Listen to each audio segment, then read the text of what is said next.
What's up, y'all? It is August 24th. And today I wanted to discuss something pretty briefly that I have recently overcame, and I'm super grateful for it. As many of you, or some of you may know, I have been documenting my grief journey just because I feel it has been very healing, as well as I hope to help other people who may be going through the same thing. Losing a parent as an only child is excruciating. It is one of the most terrible processes I've ever been through. I have gone through every phase and every range of grief. I've lost myself. I've found myself. I've had to rebuild my support system. I've done all the things. But one topic that I don't feel like I've seen a lot of people talk about, maybe they haven't, maybe I'm just unaware, is how grief can really affect you and your job. I know this time last year I was so distraught that my only goal was to clock in and clock out. I am very blessed in the sense that the place I work for, they were there for me and they held me down throughout my grieving journey. And so they knew what was going on. I'm talking about when I say they were there, they saw me go through the hospice visits back and forth. They saw me literally withering away because I wasn't eating. They became my second family. And I don't take those people for granted, because if it had not been for them and a few other people, I really don't know how I would have made it. So with that being said, I remember before I started going back to work, my therapist at the time, he warned me. He said, going to work may be a trigger for you, as well as you may find it very hard to get through the day. And I know for me, when I first started going to work, I was just kind of in la land, which I couldn't be in for too long because I am an educator. But I was there, but I wasn't there. And on top of that, I went through another life-changing thing as well. So it was just like, girl, I was constantly like, what is life and why is it so hard right now? And so I just wanted to share, because I've also been an HR professional, that if you're finding yourself struggling at work, know that that's okay. It's a part of adapting to a new normal that you don't want to accept. But with that being said, take advantage of any FMLA if you're able to. And if you can't, you might need to either take a break from working if you're able to do that, or find a job that's less stressful. So for me, I work as an educator in a school that is very high behaviors, high demand. And I found the biggest area was that I just didn't have the energy. I didn't have the energy to discipline the kids as I should. I didn't have the ability to really have a worth ethic. But what is almost bringing tears to my eyes is I feel like myself. Now, granted, it's a year later and we're only a couple days in school, but I'm seeing how I'm responding to my work environment differently. I'm attentive, I'm paying attention, I am getting my creativity back, getting my spark back.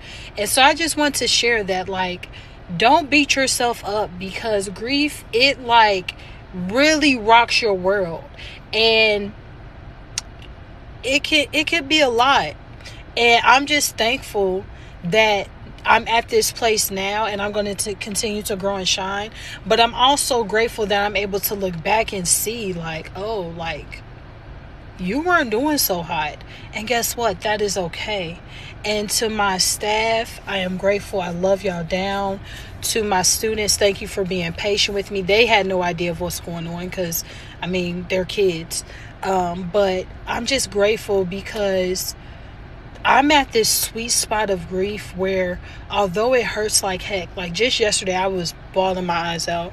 Case in point, I took my kids to a festival. That's one of the things my mom used to do throughout the summer. She just used to take me to random festivals. I took my kids to a festival, had a great time, got home, and was just bawling because I'm like, dang, I'm creating memories for my kids and my mom's not here. I'm just giving these examples to just truly encourage somebody. There even though I'm at this sweet spot of where I'm recognizing myself, I'm getting my spark back, I'm getting my head back on track, don't be afraid of those moments where you got to really just sit in it. Because when you sit in it, that's what helps you continue on in a healthy way. And as someone who, even when I lost my mom, I had a moment where I was unhealthy. I'm not going to sit here and lie to you. But when I lost my grandmother back in, I believe that was 2014, baby, grief rocked me. And I didn't have the terminology, and I didn't have the resources, and I didn't have the desire to want to heal healthy. So that is why I make these videos, to just try to help somebody know that, yes, grieve how you want to, but you have options.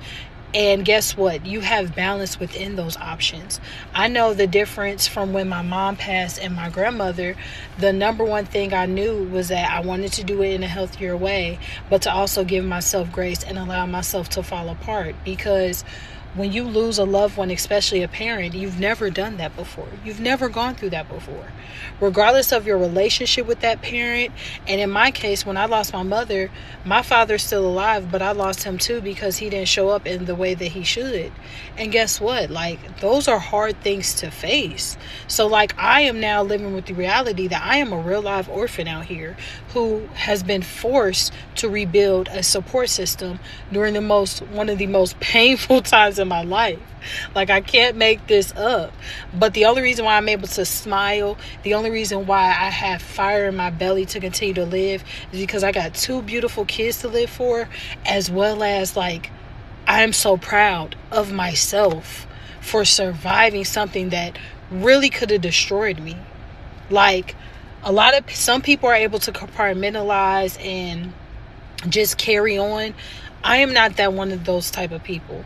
I'm a type of person, anyone who knows me and my mom's story, like, we went through some things. Just because being a single parent, I didn't understand things, so I took out my frustration on her. Thank God we fixed our relationship and we became very, very close. So it was just like devastating. But I'm grateful because I know that me healing and me living abundantly is something that my mother would have wanted me to do. So I'm going to go ahead and end this because I feel myself about to tear up. But I love you, Mommy. Continue to rest. I'm so proud of you, Lanice. And to anyone out there that's struggling, keep going. Get the resources that you need. Find hobbies. Get therapy. Rebuild your support system. I don't care if it's a family or friend. I had something beautiful happen a couple weeks ago that, because I've gone through all of this, I've rebuilt my support system from the ground up. And usually I'm a happy-go-lucky person. So usually when I get sad, I've learned to isolate because I'm like, I don't want to bleed on people.